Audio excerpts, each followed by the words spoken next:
Como han señalado diferentes estudiosos, El Quijote es un libro muy nutrido de deliberadas, añado por mi cuenta, contradicciones lógicas, las cuales, antes de hacer de él una obra imperfecta, le confieren un estatuto de especial complejidad poética. Desde este punto de vista, el comienzo del capítulo 44 de la segunda parte, calificado de galimatías por la mayor parte de los editores, no pone ninguna claridad en el problema de la pragmática del Quijote y sus procesos elocutivos. Clemencín comenta que es una algarabía que no se entiende. Es más, plantea una situación ya no inverosímil, sino lógicamente imposible, que Cide Hamete Benengeli leyera la traducción española del morisco aljamiado y mostrara su disconformidad ante este pasaje. Cito: dicen que en el propio original de esta historia se lee que llegando Cide Hamete a escribir este capítulo, no le tradujo su intérprete como él le había escrito, que fue un modo de queja que tuvo el moro de sí mismo por haber tomado entre manos una historia tan seca y tan limitada como esta de Don Quijote, por parecerle que siempre había de hablar de él y de Sancho, sin osar extenderse a otras digresiones y episodios más graves y más entretenidos. Fin de cita. Hago mías en este punto las palabras de Martínez Mata, quien escribe: el lector, perplejo, se pregunta, al igual que Clemencín en 1833, cómo puede leerse en el propio original que el intérprete no ha traducido fielmente este capítulo, cuando, como es obvio, la traducción es posterior al original. La indefinición del origen de este comentario, dicen, deshace cualquier expectativa de credibilidad, poniendo de relieve lo que tiene de broma irónica, que echa por tierra la esperable veracidad del relato. Con todo, he de decir que en la tarde del 13 de noviembre de 1993, en un congreso cervantino celebrado en Castro del Río, Córdoba, ante la sorpresa y admiración de todos los asistentes, Michel Moner, a quien yo le critiqué una sobresaliente y objetiva falta de racionalismo en su intervención, afirmaba obstinadamente que, para él, la cita antemencionada era sin duda alguna del todo comprensible. Hasta el momento de escribir estas líneas, muchos años después, no me consta que Michel Moner haya dado alguna explicación solvente al respecto. Con todo, no habrá que perder la esperanza. Del futuro del cervantismo nada está excluido.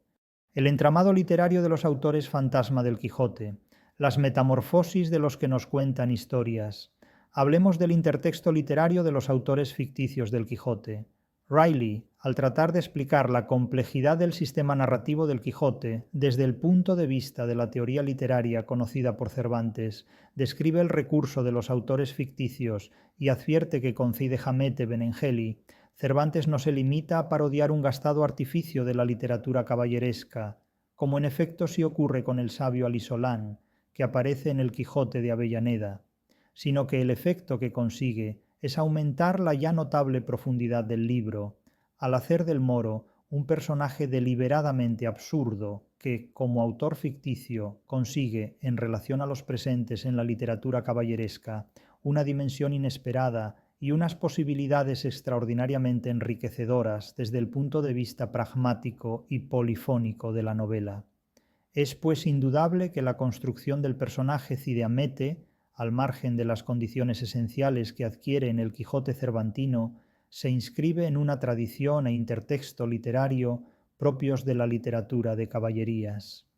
Como advierte el mismo Riley, pese a que las ventajas que supone el relatar los acontecimientos a través de otra persona sí habían sido señaladas por los tratadistas, algunos de los cuales sí habían sido leídos por Cervantes, es sumamente improbable que el recurso al autor ficticio pueda ser en Cervantes resultado de sus lecturas sobre teoría literaria. ¿Cómo son las transformaciones, es decir, las transducciones de Cide Hamete? He insistido con anterioridad en que la mayor parte de los estudios tradicionales sobre el papel del narrador en el Quijote atribuyen con frecuencia a los autores ficticios una función narrativa e identifican finalmente a Cide Hamete con el narrador del Quijote, lo que constituye una auténtica transducción, es decir, una interpretación que transforma esencialmente el sentido comunicado por el texto. Algunas de estas transducciones han sido formuladas por autores que gozaron de cierto prestigio en un momento dado, y en muchos casos han sido motivadas por la excesiva complejidad narrativa que manifiesta la novela cervantina, con sus frecuentes y alternantes denominaciones, nulas en algún caso, de los autores ficticios, creados por el narrador y los propios personajes de la historia.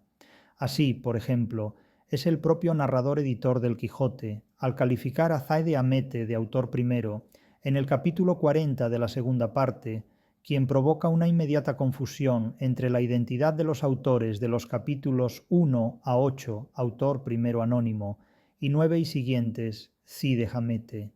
Cito al autor del Quijote: real y verdaderamente, todos los que gustan de semejantes historias como esta deben demostrarse agradecidos a Cide Hamete, su autor primero, por la curiosidad que tuvo en contarnos las semínimas della, sin dejar cosa, por menuda que fuese, que no la sacase a luz distintamente. Fin de cita. Riley, a propósito de los autores ficticios, afirmaba en 1962 que Cide Hamete es, con mucho, el más importante de todos ellos, y añadía que es narrador, intermediario y por derecho propio y a su manera uno de los personajes, para concluir en que no debemos ocuparnos de él como narrador.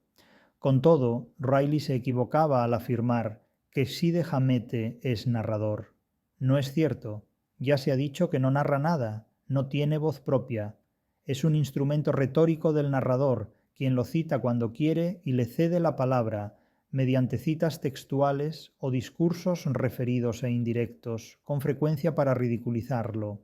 La ambigüedad respecto al problema del sistema narrativo del Quijote no siempre ha sido debidamente clarificada desde la moderna narratología, desde la que se sigue errando el tiro al apuntar a la naturaleza pragmática de la novela cervantina.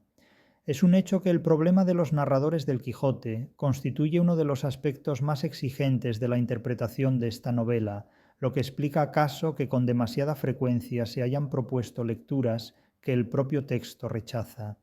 Además de estos dos autores ficticios, Cide Hamete y el morisco aljamiado, cuya personalidad es más o menos conocida, se cita un primer y un segundo. Algún crítico dice que hasta un tercer autor, aunque solo los dos primeros aparecen citados en el texto de Cervantes.